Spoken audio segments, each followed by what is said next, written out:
All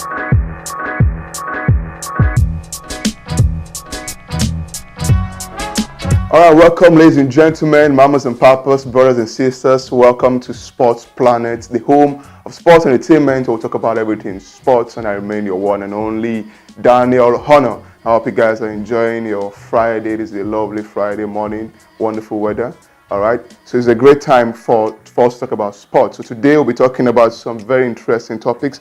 First off on my list today, I have Liverpool news. I have Klopp. Now, Klopp is backing the new signing, Alex Chamberlain, to bounce back after a woeful start to his Liverpool career. The new signing has not won a game for Liverpool since joining from Arsenal. I mean, it's been a terrible, terrible form. His form has also affected Liverpool, who hasn't won a match since he started playing for them, since they signed him. But Klopp thinks that he can turn things around quickly. That's a huge one for Chamberlain. I mean, Arsenal fans were thinking it was the worst sell that Wenger could do. That why would Wenger sell one of our best players? He was playing very well as a wing back as well. And he has a very good pace. He's very fast. His runs are very, very good.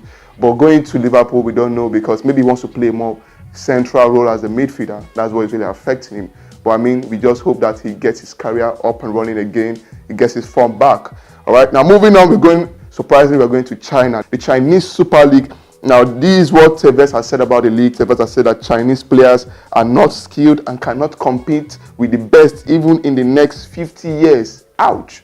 That's a terrible one from Tevez. I mean, he plays in the league. He plays for Shanghai Shenhua Football Club in China, and he made this statement after people were saying that he's overweight, especially when the chairman criticized him of being overweight, not being fit, and which has affected, according to the chairman, has affected his performance in the league. He's only scored 3 goals in 13 matches, but Tevez has hit back at the league and at the club chairman, saying the Chinese players are not competitive and they are not skilled and may not be able to compete with the best in the next 50 years.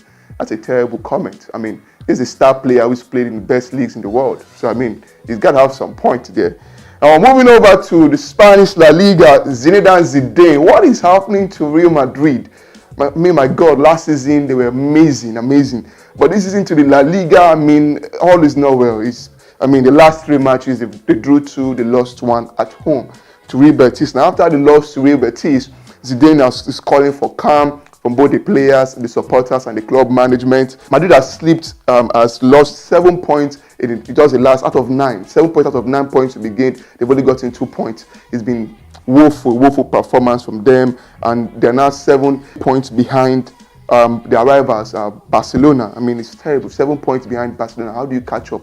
We don't see Barca losing as much as 2 matches in a row. So how easy is it for Real Madrid to catch up? And this result means that Madrid are on their worst home run in La Liga since April 2011, when Mourinho was in charge. That was the last time he had a very bad home run, a bad opener to the season. I mean, it cannot get any worse than this. But hey, who knows? I think they need to get their form, get their acts together, to start bringing out winning performances. And then finally, in what I believe has to be the funniest news ever, is former Manchester United defender and legend Rio Ferdinand is to take up professional boxing. He's moving over to boxing. I know that's amateur boxing, just for fun. Professional boxing. I mean, the adverts, the kind of promotion this guy has been saying about this guy is amazing. The push-ups, the training, jabs. I mean, this guy wants to be like Mayweather, or maybe he saw the money that Mayweather makes. Even if it's one match, a fight. I mean, he has a name. He can pull color as well. I mean, football fans will want to. I mean, this was brilliant because Mayweather and McGregor match was UFC and boxing coming together. So if you have a Ferdinand, and he says he doesn't want to fight any match. He wants to fight a match for a title. So he actually wants to win a belt. So I mean, that adds to the whole, the whole hype and all. And considering he's a former footballer, popular footballer, and we're able to draw out, football fans. I mean, football fans want to watch Rio Ferdinand, and of course, we'll be rooting for him. So I mean, there's a lot of promotions and hype that can go into this.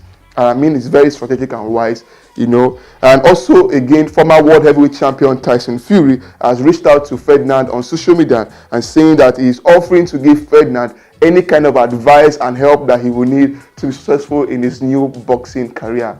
I mean, this is amazing. I mean, first of all, when I heard the news, I thought it was a joke. We reported on it here on Amore Media. we thought it was a joke, but I mean, as time goes on, he's also going. He has applied for his British Boxing Board of Control license. That means he'll be a licensed boxer by the British Boxing Board to be able to fight as a professional boxer. This guy is taking this thing serious.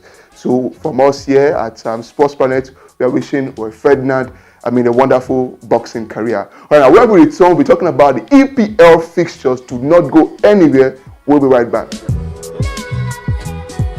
Welcome back, ladies and gentlemen. We'll be heading now to the EPL fixtures, and the first game we have is West Ham versus Tottenham on Saturday, and we're having Burnley versus Huddersfield, Everton versus Bournemouth, and Everton will be looking to kick off a very good form after having various losses in the Europa League and the English League prior to this match. And also Manchester City will be hosting Crystal Palace in what seems to be a very exciting fixture, and Southampton will be facing Manchester United. Manchester United want to be keeping up tabs with Manchester City, in fact even trying to better Manchester City. And Stoke will be hosting Chelsea, a very dominant and resounding Chelsea side. Swansea will be hosting Watford, and Leicester City will be hosting Liverpool. I mean, we all know how Leicester defeated Liverpool 2-0 in the Carabao Cup in the week, and they'll be looking to further do more damage to the Liverpool side. And also on Sunday, Brighton will be taking on Newcastle United, and on Monday, which will be our feature match, is Arsenal versus West Brom. Now, if you watch the Arsenal match in the Carabao Cup on Wednesday, where they played Doncaster United, there were a lot of talking points for Arsenal. They did a lot of things that were very good, and particularly what I picked from that match was their long passes, which is what Arsenal has not been really utilizing in a long time now. But they did a lot of long passes and a lot of long throughs from people like Xhaka, people like Alexis Sanchez, and Neni. Very, very good. And if they can utilize this more in the Premier League and Europa League, they should be doing more damage to their opponent. Now, for the Arsenal West Brom match, this is a likely formation that both teams would be using. West Brom would probably be using a 4-4-2 formation, as you can see, and Arsenal will be sticking to the very useful 3-4-3 formation. Well, it's arguable, it's debatable if the formation is working for them, but this is what they will be sticking, to in the match this Monday. And if you just go to the talking points for Arsenal versus Doncaster here, now you would see some of the talking points to this match. How Arsenal scored the goal. I'm talking of the long pass now. If they could just go to the next sequence there. Now you would see, this is Alexis Sanchez, with a long pass. Now, this is something Arsenal generally don't do. Now, Arsenal in this kind of formation would likely go back or give the ball to the free man, which is El Neni here. But Alexis Sanchez did something very, very unusual. He threw a long pass to Theo Walcott, and they have Giroud here. But I think he was able to do this because of the pace of Theo Walcott brings a lot of pace. On a good day, Theo Walcott is very, very good. Now, he was able to time the pass, and Theo Walcott already timed the run. If you could go to the next sequence for me. Now, you could see a lot of defensive lapses here. Now, first of all, you see now in all these parts, the Doncaster defense did very well. Now, having a 2-1 man marking, they had the same thing here. But here, there were a lot of problems. Now, except you're a quality defender, if you are marking one-on-one against a Theo Walcott or a Lacazette, then they are going to beat you. And this is a very big problem. And then you see the runs, you can see the ball coming here, and Walcott has already displaced the man that is marking him. And then the keeper has no choice than to come out to defend the goal. He has no choice to do that. And then you see that it's just, there's nobody marking him here. You see these two defenders here that are trying to hold Giroud to stop him, thinking maybe probably he would pass the ball. There was no option than to just score the goal. And basically, that's how Arsenal was able to get a goal. And if you watch the replay, they had more chances like that. El Neni causing more troubles, sending the ball to even Giroud. Giroud missed many chances, a lot of headers, a lot of kicks, and a lot of overhead kicks that that he just missed. But I think finishing should be Arsenal's worry. They will create chances, but they should work on their finishing. If Walcott can make many good runs like that, like Lacazette, and if people like El Neni, Xhaka, and Sanchez, who would likely be giving lots of passes, if they do get their finishing very, very well, I mean, they will do lots of damage to this West Brom side. Now, so that's all we have today on Sports Planet, ladies and gentlemen. Now, I hope you enjoyed the weekend fixtures, and don't worry, we'll be back with talking points on all the matches in the EPL and La Liga to see what happened, what went wrong, and discuss. All right, so don't forget to like us on Facebook, and don't forget to follow us on Twitter and Instagram, and watch our channel on YouTube, Amore Nigeria. All right, so for me, Daniel Hono, I'm wishing you guys a very happy weekend.